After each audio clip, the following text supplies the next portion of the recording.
We can now listen to French President Emmanuel Macron. Secretary General of the United Nations Organization, Your Excellency, Annalena Baerbock, President of the General Assembly. Excellencies, ladies and gentlemen, it is an honor and a privilege for me to co-chair alongside the Kingdom of Saudi Arabia this conference. In accordance with General Assembly Resolution 7981, dated the 3rd of December, 2024, we wish to extend a warm welcome to each and every one of you. Allow me now to deliver some opening remarks. Madame President, President of the General Assembly, Secretary General, Heads of State and Government. Ladies and gentlemen, we've gathered here because the time has come. The time has come to free the 48 hostages detained by Hamas. The time has come to stop war, the bombing in Gaza, the massacres, and the fleeing people. The time has come because there's a pressing urgency everywhere. The time for peace has come because we read just a few moments away from no longer being able to seize peace. This is why we have gathered here today. Some might say it's too late, others might say it's too early. But one thing is certain, we can no longer wait. In 1947, this assembly decided on the splitting of mandatory Palestine across two states, a Jewish state and an Arab state, thus recognizing the right of each of them to self-determination. The international community granted to the State of Israel, at last fulfilling the destiny of this people after millennia of roaming and persecution, and Israel founded a beautiful democracy there. The promise of an Arab state to date remains unfulfilled. Since then, there's been a long path of hope and despair intertwined, which Israelis and Palestinians have gone down, each in their own way. We have walked alongside them, each of us in keeping with our history and our sensibilities. But the truth is that we bear a collective responsibility for, to date, having failed to build just and lasting peace in the Middle East. This is what became evident to us on the 7th of October, 2023, when the Israeli people suffered the worst terrorist attack in its history. 1,224 men, women, and children killed. 4,834 men, women, and children injured. 251 men, women, and children taken hostage. The cruelty of Hamas and all those who collaborated in this massacre dumbfounded Israel and astounded the world. The 7th of October remains an open wound for the Israeli soul and for our universal conscience. We condemn it unequivocally because nothing, never, nowhere, can justify having recourse to terrorism. Our minds and hearts go out to the victims and their families. We've expressed our compassion to all Israelis and first and foremost demand for all hostages still held by Hamas to be freed unconditionally. The French paid tribute to the 51 French men and women assassinated. On that day, and all other victims of October 7th, we will never forget them. Never. Just like we will never stop the existential fight against anti-Semitism. The French people know the sting of terrorism, and our hearts remember the expression of the bonds of brotherhood following the terrorist attacks committed in Paris on the 7th of January 2015, when dozens of foreign leaders were in the ranks of those offering their sympathies, among which the Israeli Prime Minister and the President of the Palestinian Authority. We know that you cannot show weakness in the face of terrorism, but we also know the perils of endless wars. We know that right must always prevail, that right must always prevail over might. We know from our own history that the commitment, a universal commitment to peace, is the legacy of centuries gone by, and the only way towards salvation. On behalf of our friendship with Israel, our commitment to which has never faltered in the name of our friendship with the Palestinian people, for whom we want the initial promise of the UN Charter to be fulfilled, we want two states living side by side in peace and security to become a reality. However, currently Israel is further extending its military operation in Gaza with the stated objective of destroying Hamas. But there are hundreds of thousands of people who have been displaced, injured, famished, traumatized, their lives still being destroyed. Although Hamas has been considerably weakened, and despite the fact that negotiations on a permanent ceasefire are the surest means of ensuring the release of hostages, nothing justifies the ongoing war in Gaza. Nothing. On the contrary, everything compels us to definitively end it. Since we didn't do it earlier, we must do this to save lives. The lives of Israeli hostages detained in atrocious conditions. The lives of hundreds of thousands of Palestinian civilians who are tormented by hunger, suffering, fear of dying, mourning for their loved ones. We must save all lives because for almost 2 years now, it is the denial of the humanity of the other and the sacrifice of human life which have prevailed. Yes, since the 7th of October, it is the life of the other that is being denied. We've been saying this since the first day of the war in Gaza. A life is a life. I know this because I held in my arms the families of hostages I met in Tiv and in Paris.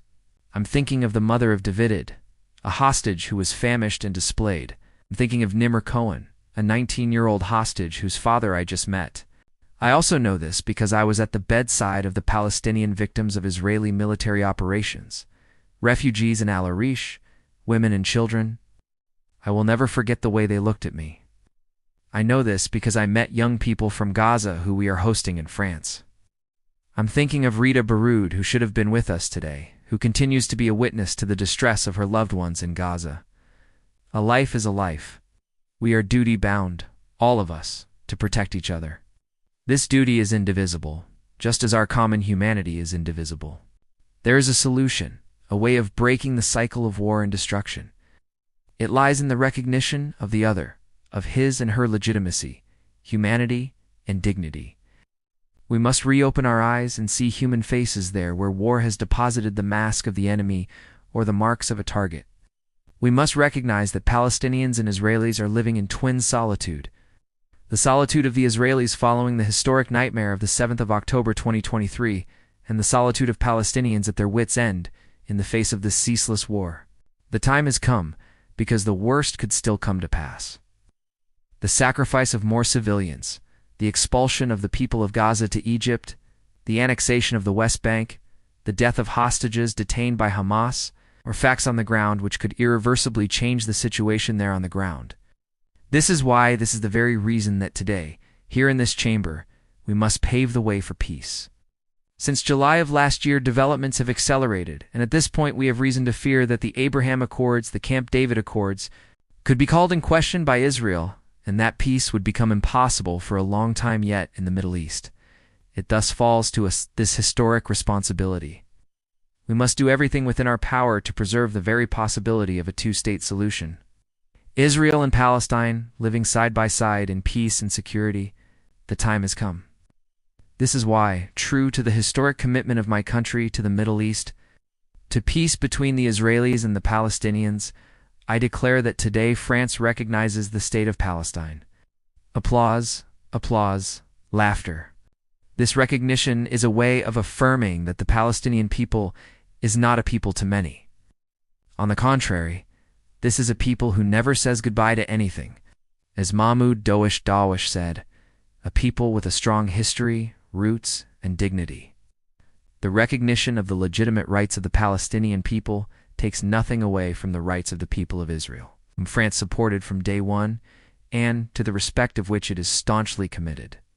This is why we are so convinced that this recognition is the only solution that will allow for Israel to live in peace. France has never wavered standing by Israel's side, even when its security was at stake, including when there were Iranian airstrikes. This recognition of the State of Palestine is a defeat for Hamas, just like for all those who foment anti-Semitism, nurture anti-Zionist obsessions, and who want the destruction of the State of Israel. This recognition by France goes hand in hand with others, which will be announced today, and I thank them. Pandora, Australia, Belgium, Canada, Luxembourg, Malta, Monaco, Portugal, the United Kingdom, San Marino, they are here today. They answered our call issued in July and took the responsible choice, the necessary choice, the choice to opt for peace.